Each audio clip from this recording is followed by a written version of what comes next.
तो आज हम शुरू करने वाले हैं बैड डेट से क्वेश्चन। ये क्लास थोड़ी सी लंबी हो सकती है क्योंकि इसमें क्वेश्चन करने जा रहे हैं और मेरी कोशिश है कि हम एक से ज़्यादा क्वेश्चन करें इस वीडियो लेक्चर के अंदर।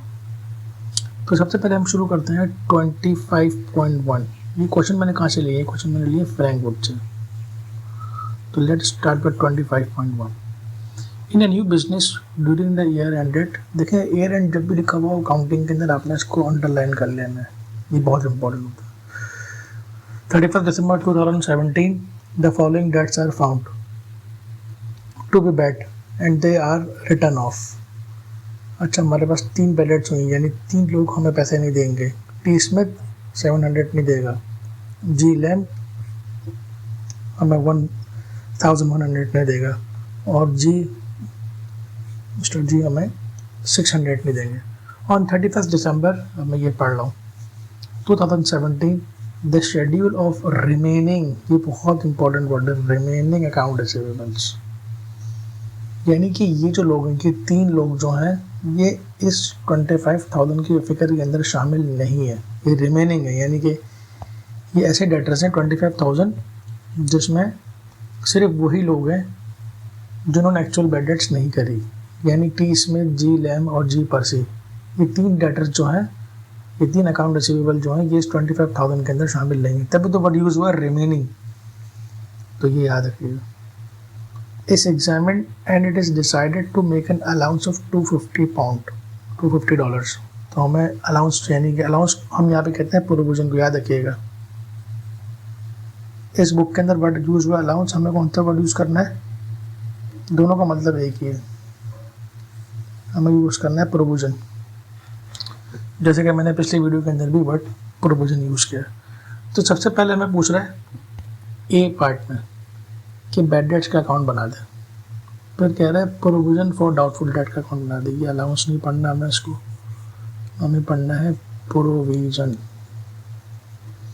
फॉर डाउटफुल डेट का अकाउंट बना दे। तो पहले हम बैड डेट्स का अकाउंट बनाते हैं। तो ये है 25.1 में ये करवा रहा हूँ। ये क्वेश्चन भी मैंने फ्रैंकफर्ट से लिया है, तो आप चाहे तो फ्रैंकफर्ट खोल के बैठ सकते हैं। 25.1 का मैं ए कर रहा हूँ और मैं बना रहा हूँ बैड डेट्स का अकाउंट।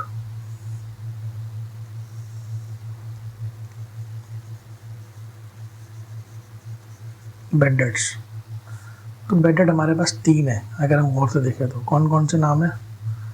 टी स्मिथ, जी लैम और जी पर्सी। लैम हो गया,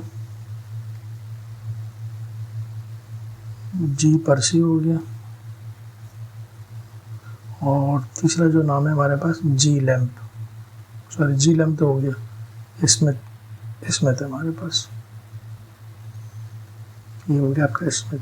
सीक्वेंस आके पीछे हो जाए कोई इशू नहीं, आपके नाम पूरे लिखने हैं।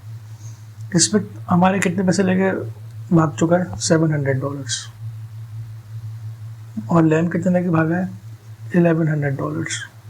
और जी पर्सी कितने लेके भागा है? ये लेके भागे $600। तो लिख दिया मैंने $600। अब हम टोटल कर लेते हैं। मैंने बताया था इसमें CD-BD नहीं होता इस अकाउंट में, और जो डेटर्स पैसे लेके भागते हैं उनका नाम लिख देता हूँ यहाँ डेबिट साइड पे। ये मेरी डेबिट साइड है, ये मेरी क्रेडिट साइड है। तो टोटल कर लेते हैं। ये 1100 प्लस 700, ये हो गया आपका 1800, 1800 प्लस 600, ये हो गया आपका 2400। तो ये लिखा मैंने 2400, और इतने अमाउंट मैंने यहाँ पर लिख दिया। यहाँ पर भी साइन बना हुआ होगा डॉलर का, यहाँ पर भी डॉलर का साइन बना हुआ, और यहाँ पर लिखा होगा डेट। डेट हम कौन सी डालेंगे? डेट हम वही डालेंगे जो यहाँ डली हुई, 31 में, 30 सितंबर, 30 नवंबर। तो ये यहाँ पे डेट आ जाएगी, सॉरी यहाँ पे आ जाएगी मई, सितंबर और नवंबर, जो भी डेट ऑफ डाल दीजिएगा, 30, 31, 30, वट एवर द डेट्स है। तो ये 2400 यहाँ पर आ गया, और यहाँ लिख दूंगा मैं इनकम स्टेटमेंट 2400। तो ये हमारा बैड डेट्स का अकाउंट कंप्लीट हो गया। अब हमको बनाना है प्रोविजन फॉर डाउटफुल डेट का अकाउंट। वो बना लेता हूँ मैं यहाँ पे। प्रोविजन फॉर डाउटफुल डेट आपने पेपर में हमेशा पूरी यूज़ करनी, यानी शॉर्टकट आपने नहीं लिखना। ये प्रोविजन फॉर डाउटफुल डेट है। ये हो गया बैलेंस बीडी। अच्छा, बैलेंस बीडी यहाँ पे आएगा डैश नील। क्यों? उसकी वजह ये है कि देखें ये बिजनेस नया नया है, अभी भी बिल्कुल न्यूली स्टार्ट हुआ है। देखें, इन अ न्यू बिजनेस, तो नया बिजनेस है इसलिए इसका अभी बैलेंस बीडी नहीं होता। जब बिजनेस शुरू होता है तो उनके बैलेंस बीडी नहीं होते। बैलेंस बीडी बनते हैं सेकेंड ईयर से। जो बिजनेस कंटिन्यू चल रहे होते हैं उनके बैलेंस बीडी और सीडी होते हैं। तो ये अभी न्यूली स्टार्ट बिजनेस है, लिहाजा इसका बैलेंस बीडी नहीं होगा, तो ये बैलेंस बीडी हमने डैश डाल दिया। फिर एक और चीज़ है, देखें और से, तो ये हमें कह रहा है कि it was decided to make a provision of 250। इसका मतलब ये हमको देखें किस डेट को कह रहा है। ये कह रहा है एट 31 दिसंबर। तो क्लोजिंग डेट यानी ये सारी बातें जो हैं यहाँ से लेके यहाँ तक, ये सब ईयर एंड की बातें हैं, यानी कि साल के आखिर की बात बता रहे हैं। तो साल के आखिर में ये कह रहे हैं कि डाउटफुल डेट का जो प्रोविजन है कितना है, 250।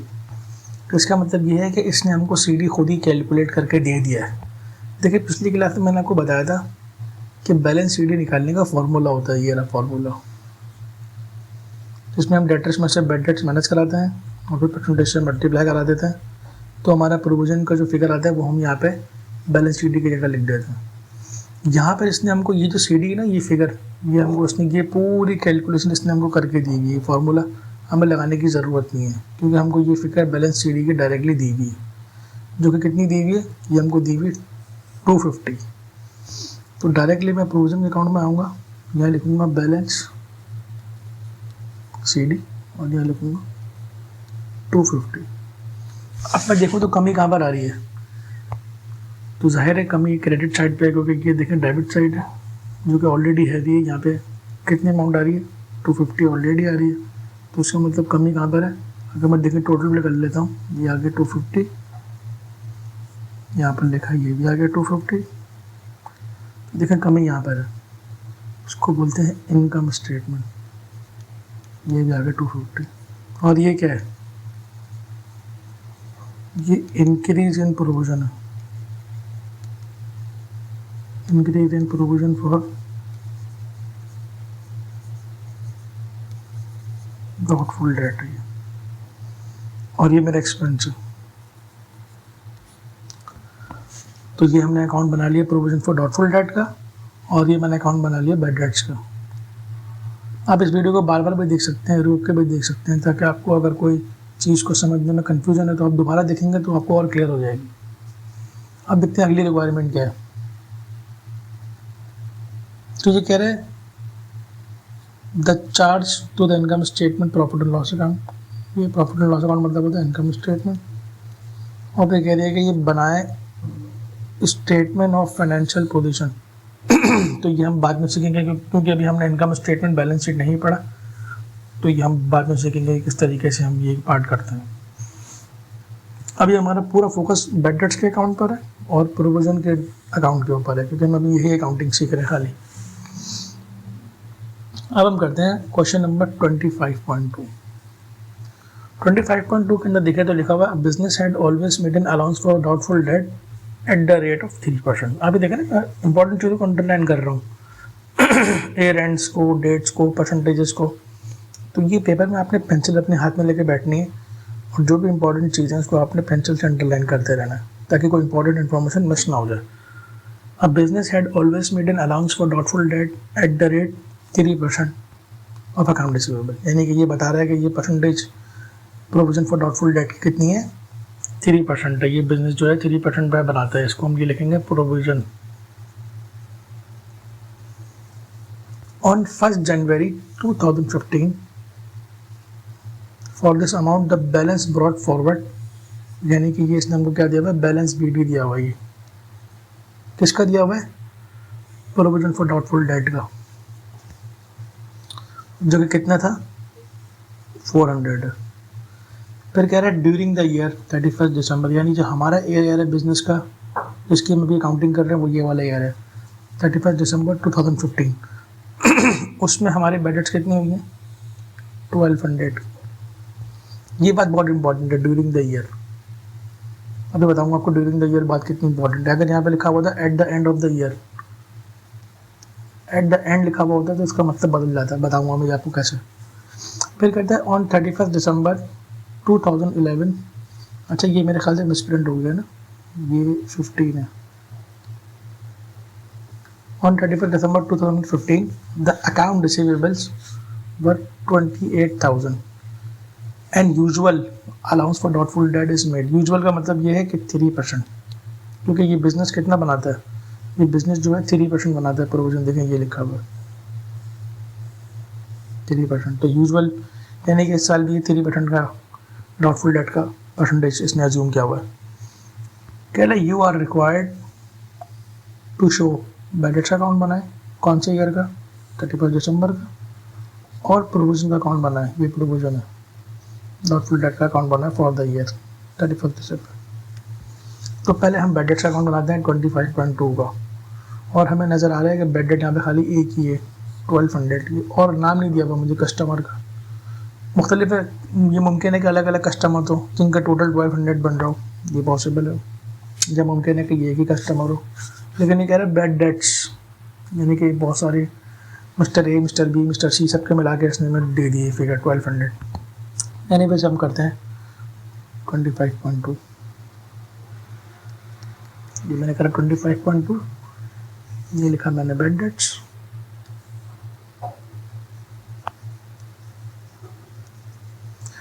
ये मैंने साइन बनाया डॉलर का। चूँकि मुझे नाम नहीं दिए भी, लिहाजा मैं लिख दूंगा ट्रेड रिसीवेबल्स या अकाउंट रिसीवेबल, ये डेटर्स जो भी नाम लिख दूंगा।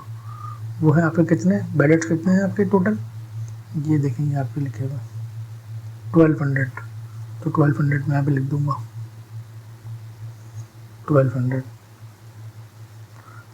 टोटल करूँगा मैं इसका। चूँकि मैंने आपको बताया था इस अकाउंट में ना BD होता है ना CD होता है, यही टोटल आपने यहाँ पे लिख दिया क्रेडिट साइड पे। देखेंगे डेबिट साइड है और ये क्रेडिट साइड है। 1200 मैंने यहाँ पे लिख दिया, 1200 मैंने यहाँ लिखा। अब मैं लिखूँगा इनकम स्टेटमेंट, ये 1200 आ गई। तो इस तरीके से बैड डेट्स अकाउंट बन जाएगा। 25.1 में देखें हमको कस्टमर्स के नाम दिए हुए थे, इसमें लैम, तो हमने नाम लिख दिए थे और उनका टोटल कर दिया था 2400, ये देखो 2400 आ रहा है। यहाँ पे 25.2 में मुझे नाम नहीं दिए हुए बल्कि एक ही फिगर दी हुई है, तो मुमकिन है यहाँ पे भी स्मिथ और लैम वगैरह जैसे लोग हों जिनका टोटल मिलाकर 1200 बना हुआ हो। बहरहाल नाम नहीं दिया हुआ तो हमने ट्रेड रिसीवेबल्स या डेटर्स या अकाउंट रिसीवेबल में से कोई भी टर्मिनोलॉजी इस्तेमाल कर ले रही है। तो ये था हमारा ए पार्ट। अब हम करते हैं बी पार्ट। बी पार्ट में हमको अपने कहा था प्रोविजन फॉर डाउटफुल डेट का अकाउंट बनाया, तो ये मैंने अकाउंट बना लिया। ये डेबिट साइड हो गई, ये हो गई आपकी क्रेडिट साइड। इस पर मैंने लिख दिया PFDD, आपने लिखना है पूरा पूरा प्रोविजन फॉर डाउटफुल डेट। मैं शॉर्टकट लिख रहा हूँ क्योंकि मुझे आदत है। और ये लिखा आपने 1 जनवरी 2015, ये बैलेंस ब्रॉट डाउन जो आपको दिया हुआ था इसने, कितना दिया हुआ है ये देखें, ये में सवाल पे आया, ये देखें और से देखें, ये दिया हुआ है 400, ये देखें ये डेट लिखी हुई on 1 January, the balance brought forward, और ये किसकी बात कर रहा है, प्रोविजन फॉर डाउटफुल डेट की बात कर रहा है। तो ये आपको 400 दिया हुआ है, और मैंने कहा था कि प्रोविजन की नेचर क्रेडिट होती है, इसलिए बैलेंस BD कहाँ पर आएगा, क्रेडिट पर आएगा। ये आ गया 400। अब लिखेंगे हम डेबिट साइड पे लिखेंगे बैलेंस CD, और आपको मैंने सिखाया था बैलेंस CD का होता है formula, balance CD is equal to debtors a trade receivable minus bad debts bracket बंद multiply by percentage of provision for doubtful debt. अच्छा ये जो डेटर्स बैलेंस CD निकाल रहा हूँ, ये निकाल रहा हूँ मैं 31 दिसंबर 2015 को। तो उसका मतलब ये कि डेटर देखूंगा कितने 31 दिसंबर के, तो डेटर्स मुझे दिए हुए ये लिखे हुए, ये दिए हुए मुझे देखिए 28,000, देखिए लिखा हुआ 31 दिसंबर 2015 तो एक्सपेरिमेंट हुआ था 2015 है, 11 नहीं है। The balance of account receivable बस 28,000। तो यहाँ लिखा मैंने 28,000 फॉर्मूले में वैल्यूज पुट करते जा रहा हूँ। 28,000 माइनस, फिर मैंने कहा था बेड डेट्स लिखनी है।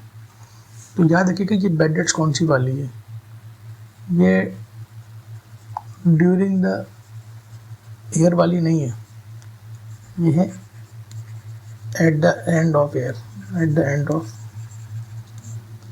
इसका मतलब ये है कि अगर सवाल में टर्मिनोलॉजी लिखी हुई हो during the year bad debts, तो उसका मतलब ये है कि जो साल के एंड पे जो हमको डेटर्स दिए हुए हैं उनमें से ये माइनस हुई हुई है ऑलरेडी।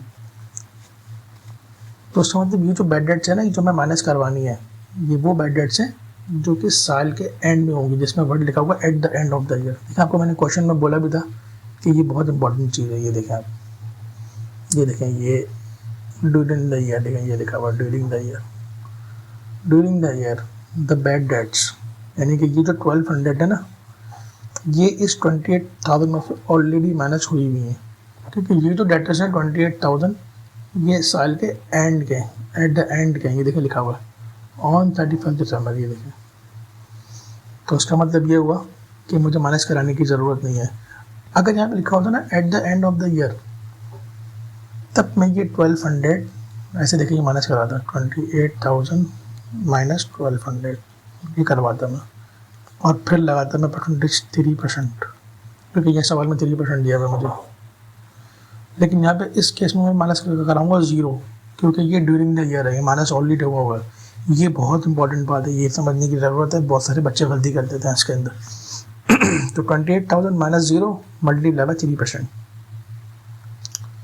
28,000 minus 0 multiply by 3%। तो हम इसको सॉल्व करने के लिए कैलकुलेटर निकाल लेते हैं हम लोग।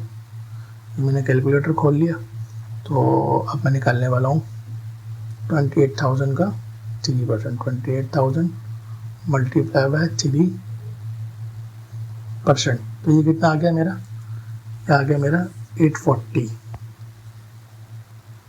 यहाँ लिखा मैंने 840। अब देखें कौन सी साइड हैवी है, ऑब्वियसली हमारी डेबिट साइड हैवी है, तो हम यहाँ लिख देंगे 840, यहाँ पे भी लिखेंगे 840, और यहाँ पे कितनी कमी है, यहाँ पे कमी है 440 की। ये कैसा है 440, ये मैंने टोटल यानी कि 840 में से बैलेंस BD जो कि 400 माइनस करा दी। ये देखें 840 गिरा टोटल और ये 400 गिरा, तो माइनस कराया, तो ये जो आंसर आया वो ये रहा 440 इनकम स्टेटमेंट, यानी कि ये मेरा एक्सपेंस है। और ये नहीं भूलिएगा कि हमें बैलेंस CD को बैलेंस BD बनाना होता है, यानी कि यहाँ पे बैलेंस BD बनेगी 840। तो आई होप कि आपको 25.2 भी समझ में आ गया। अब हम करते हैं 25.3। देखो 25.3 में देखें अगर हम, तो ये 2 साल का सवाल लिया हुआ है, 2 ईयर्स है। देखें हमको 2 ईयर्स की अकाउंटिंग करनी है, 2014 की और 2015 की अकाउंटिंग करनी है। अब देखते हैं ये कैसे करनी है। तो पहले क्वेश्चन पढ़ लेते हैं। क्वेश्चन अगर हम पढ़े तो हमको नज़र आ रहा है, a business started trading on 1 जनवरी 2014, यानी बिजनेस की ट्रेडिंग कब शुरू करी 2014 को, और बिजनेस का ईयर एंड कब है 31 दिसंबर। अच्छा, अकाउंटिंग में बिजनेस ईयर ज़रूरी नहीं है कैलेंडर ईयर की तरह हो। अकाउंटिंग में बिजनेस ईयर कभी भी ख़त्म हो सकता है, 30 जून हो सकता है, 31 मार्च हो सकता है, 31 दिसंबर हो सकता है। तो आपने ईयर एंड को नोट करना बहुत ज़रूरी है, क्योंकि ईयर एंड पर ही हम सारी अपनी अकाउंटिंग की बड़ी बड़ी रिपोर्ट्स बनाते हैं। तो ईयर एंड को हाईलाइट करना सवाल में बहुत ज़रूरी है। जहाँ पे लिखा हुआ ईयर एंड तो आपने उसको अंडरलाइन करना है, जैसे मैंने किया है। ये कह रहे हैं and 2015 the following bad debts were return of. देखिए हमारे पास बैड डेट्स है, ये हमारे पास है 2014 की, ये 2 शुरू वाली, यानी जिनके नाम है ये S और H वाली, और जो लास्ट की जो 3 है ये 2015 की देखें आप, जिसमें आ गया ए एफ और जे, ये 15 की हैं। तो यानी कि ये बिलोंग करती हैं 2014 से और ये 3 बिलोंग करती हैं 2015 से। और हमको क्या करना है, पहले बैड डेट्स का अकाउंट बनाना है। कौन कौन सी ईयर का? 2 ईयर्स का बनाना। तो पहले हम बैड डेट्स का अकाउंट बना लेते हैं। तो आता हूँ 25.3 पे।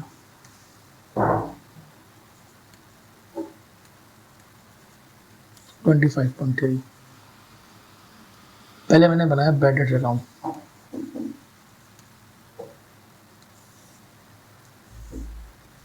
यहाँ लिखा मैंने 2014 यहाँ साइड बनाया मैंने डॉलर का। ये डेबिट साइड है और ये मेरी कौन सी साइड है? ये मेरी है क्रेडिट साइड।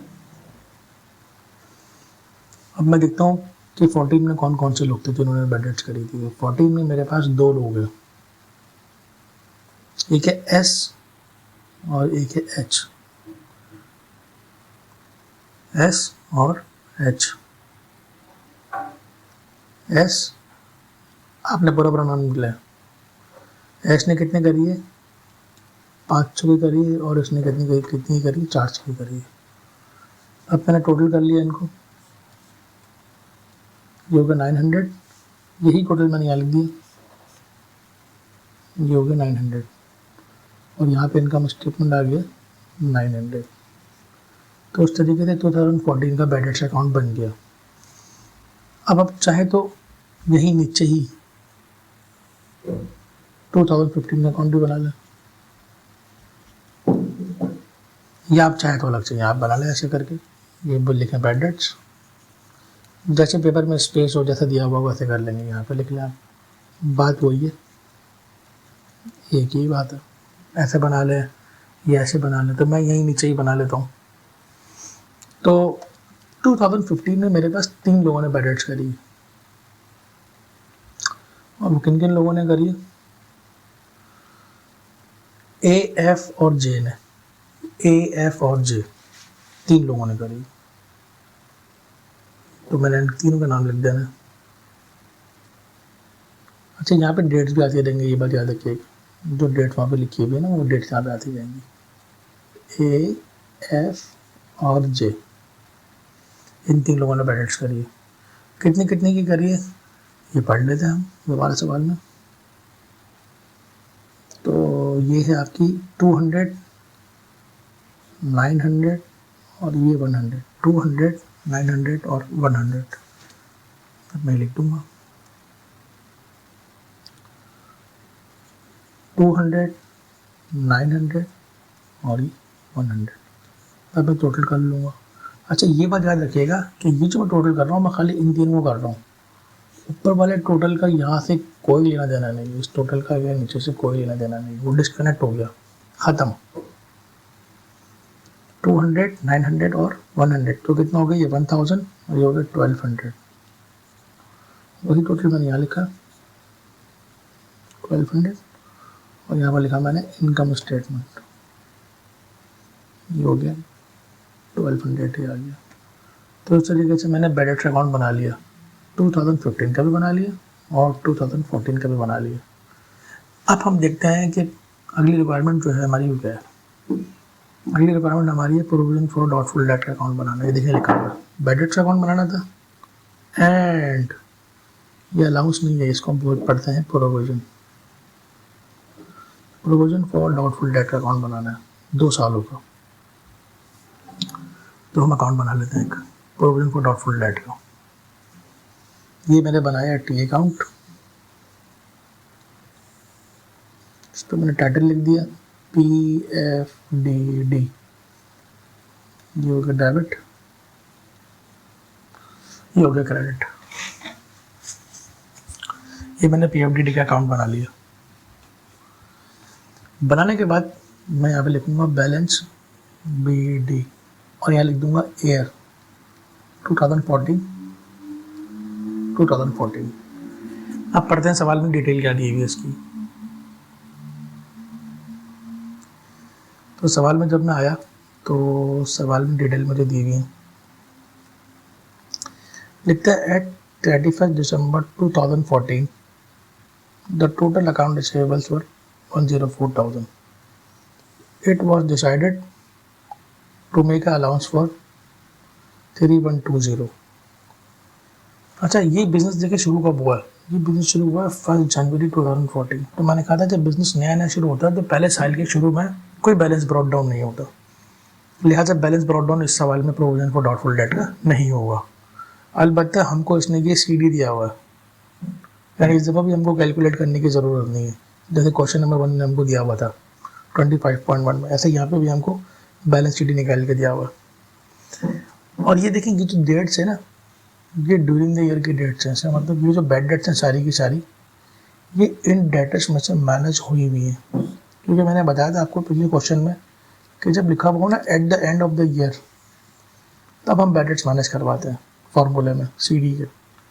लेकिन चूंकि यहाँ पे सारे के सारे जो बैड डेट्स हैं वो ड्यूरिंग द ईयर हुए हैं, सब देखें ड्यूरिंग द ईयर की डेट्स हैं, कोई डेट 31 दिसंबर की नहीं है। देखिए हमारे ईयर एंड है 31 दिसंबर, कोई भी डेट 31 दिसंबर की यानी ईयर एंड की डेट नहीं है। इसका मतलब ये कि सब ड्यूरिंग द ईयर होंगे, हमको मैनेज कराने की ज़रूरत नहीं है। और इसने हमको CD बैलेंस निकाल के दिया हुआ है 2014 का। और मज़े की बात ये है कि अगर हम अगला लाइन पढ़ें 2015 में डेट्स इतने थे और डाउटफुल डेट का जो बैलेंस है CD 2015 का वो भी इसने हमको निकाल के दिया हुआ है 3480। तो हमारे लिए काफ़ी आसान हो जाता है जब एग्जामिनर हमें खुद निकाल के दे देता। तो 3120 पहले साल का बैलेंस CD है। तो अब क्वेश्चन करते हैं पहले साल का। बैलेंस BD नहीं होगा क्योंकि नया बिजनेस है। फिर ये लिखा मैंने बैलेंस CD, जो कि बैलेंस CD है 3120, यही मैंने टोटल कर दिया, यही टोटल मैंने यहाँ पे लिख दिया। अब यहाँ पे इनकम स्टेटमेंट कितना आ जाएगा 3120, और देखिए ये 31/12/2014 था। तो यही बैलेंस CD जो था ये इनकम स्टेटमेंट बन गया क्योंकि बैलेंस BD कुछ है ही नहीं। और ये हमारा इंक्रीज इन प्रोविजन है, इंक्रीज इन PFDD, और ये हमारा एक्सपेंस कहलाता है। ये करने के बाद मैंने बताया था हमें बैलेंस BD बनाना था CD को। तो ये 1 जनवरी 2015 लिखा, बैलेंस ब्रॉट डाउन लिखा, और ये CD को छाप दिया मैंने। ये बात याद रखनी है आपने कि आपने हमेशा CD को BD बनाना है, कोई और चीज़ को नहीं बनाना। ये बैलेंस BD आ गया 2015 का। अब हमको 2015 का बैलेंस CD निकालना है, जो कि हमको यहाँ पे निकाल के ऑलरेडी दिया हुआ है एग्जामिनर ने। बैलेंस CD लिखा 31 दिसंबर 2015, वो हमको कितना दिया हुआ है बैलेंस CD 2015 का। ये हमको देखें सवाल में कोड से ये हमको दिया हुआ है, ये रहा 3480। तो ये हमको दिया हुआ डायरेक्टली हम ये लिख देंगे 3480।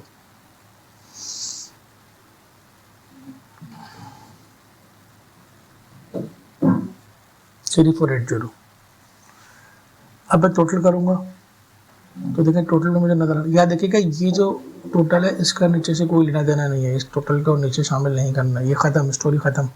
बस वहाँ से CD जो है वो BD के तौर पर आ गया, यही चीज़ है। टोटल का इन टोटलों का नीचे टोटल करने से कोई लेना देना नहीं है। अब यहाँ पे टोटल करें अगर हम डेबिट साइड हैवी नज़र आ रही है क्योंकि 3480, तो यही टोटल हो गया। क्योंकि हमेशा हम पहले डेबिट साइड का टोटल करते हैं, सॉरी पहले हैवी साइड का टोटल करते हैं। तो हैवी साइड यहाँ पर 3480 है, जितना टोटल यहाँ पर है उतना ही टोटल मैंने यहाँ पे लिख दिया 3480।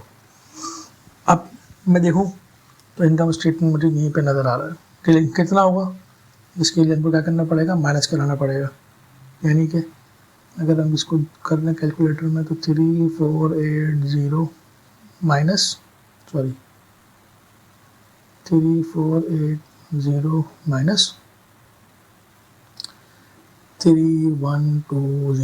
यानी टोटल में से मैंने बैलेंस BD, ये बैलेंस BD मैंने माइनस कराया।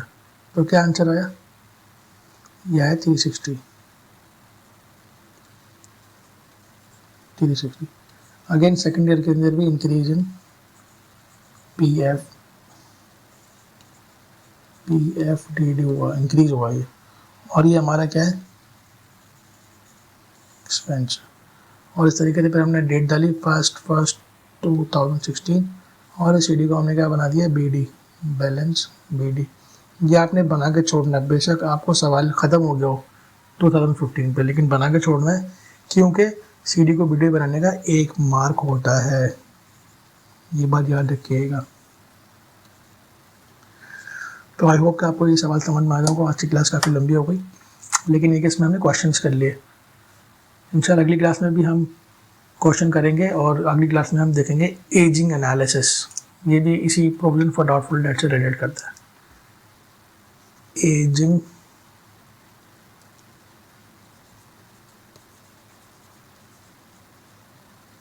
एनालिसिस।